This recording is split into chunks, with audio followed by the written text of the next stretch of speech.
ఆ నరకాన్ని అయితే ఇక్కడ చూస్తాం కానీ నేను నరకానికి ఎందుకు వెళ్తాను, నేను స్వర్గానికి వెళ్తామనే ఆలోచన. అది నిజమైన అబద్ధమైన. ఇప్పుడు దైవభక్తి విషయంలో కనుక నీవు సార్థకం చేయబడితే, దైవభక్తి విషయంలో నువ్వు జ్ఞానం కలిగి ఉంటే, దేవుని వాక్య విషయంలో నువ్వు కొంచెం ఆసక్తి కలిగి ఉంటే, నువ్వు బ్రతికినంత కాలమే నువ్వు చేస్తున్న పని, నువ్వు బ్రతికినంత కాలమే నువ్వు చేస్తున్న ఉద్యోగం, వ్యాపారం, అది కొంత మట్టిగా ఎంత మట్టిగా ఆ చేస్తున్న వాడికి కూడా తెలీదు.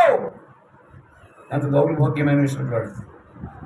దేవుని యొక్క సన్నిధానంలో మరి ఇలా కొనసాగుతున్నప్పుడు అదే దైవభక్తి విషయం అయితే, ఇక్కడ నువ్వు జీవిస్తున్నప్పుడు నీకు టయానికి భోజనం కావాలి, ఎండలో గొడుగు కావాలి, వర్షంలో గొడుగు కావాలి, ఎండలో నీడ కావాలి, అలాగే సాయంకాలం అయినప్పటికీ దోమలు కొట్టకుండా ఫ్యాన్ కావాలి, నీ కరెంటు బిల్లు కట్టడానికి డబ్బులు కావాలి, నీ డొక్కరా గుళ్ళు కట్టుకోవడానికి డబ్బులు కావాలి, బియ్యం కొనుక్కోవడానికి, నిత్యావసర వస్తువులు కొనుక్కోవడానికి డబ్బులు కావాలి. ఇవన్నీ ఎరిగిన వాడు నా దేవుడు ఇప్పటి జీవం విషయంలో. అంటే నువ్వు చేస్తున్న వ్యాపారాలన్నీ దేవుడిగా ఎంచి, నువ్వు చేస్తున్న ఆ కార్యసాధననే అదే దేవుడిగా ఎంచి, నీ ఇష్టానుసారమైన భక్తి ఉండేది కొంత మట్టిగా పులిస్టప్ నువ్వు ఎక్కడికి పోతావు ఎవరికి తెలియదు.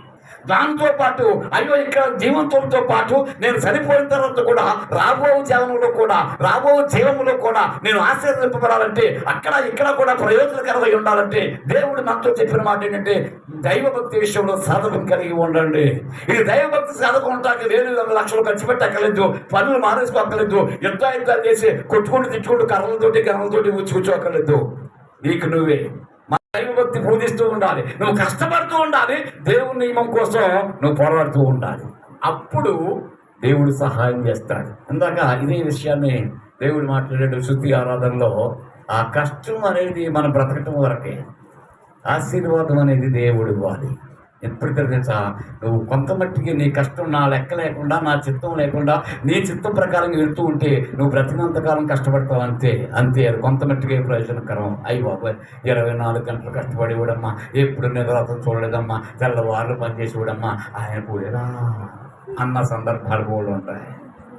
అలా కాకుండా అతను కష్టపడతాడు, దైవభక్తి విషయంలో కూడా గొప్పవాడు. అతను కష్టపడుతున్నారు, దైవభక్తి కలిగిన వారు పూజ చేసుకుంటారు, ప్రార్థన చేసుకుంటారు, దేవుని ఇక్కడ నియమాల్లో ఉంటారు అన్నప్పుడు అన్ని విషయాలు ప్రయోజనకరం. ఈ సత్యం చాలా మందికి తెలియక, మాకు పెళ్ళంటే వద్దని 98 ఎలా చెప్పారో చాలా మంది తెలియక, నేను కష్టపడతాను కదా అని చెప్పేసి దేవుణ్ణి విస్మరించి దైవభక్తిని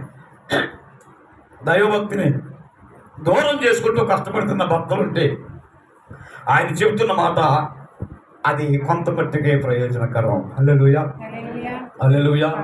అన్ని విషయాల్లో ప్రయోజనకరం అవ్వాలంటే, దేవుని యొక్క మాటను బట్టి అన్ని విషయాల్లో ప్రయోజనకరం అవ్వాలంటే, దైవభక్తి విషయంలో సాధన కలిగి ఉండాలి. మీరు నమ్మినా పర్వాలేదు, ఇది నా మాట కాదు. దేవుడు ప్రపంచానికి, మనకు కదండి, ప్రపంచానికి ఆయన ఏర్పాటు చేసిన మంచి గృహ నిర్వాహకత్వంలో పురుషులకు ఇచ్చిన గొప్ప వాగ్దానం, స్వహస్తములతో వారి ఓపుకున్నంతకాలం కష్టపడుతూ ఉండాలి, అట్ ద సేమ్ టైం దేవుణ్ణి మహిమపరుస్తూ ఉండాలి.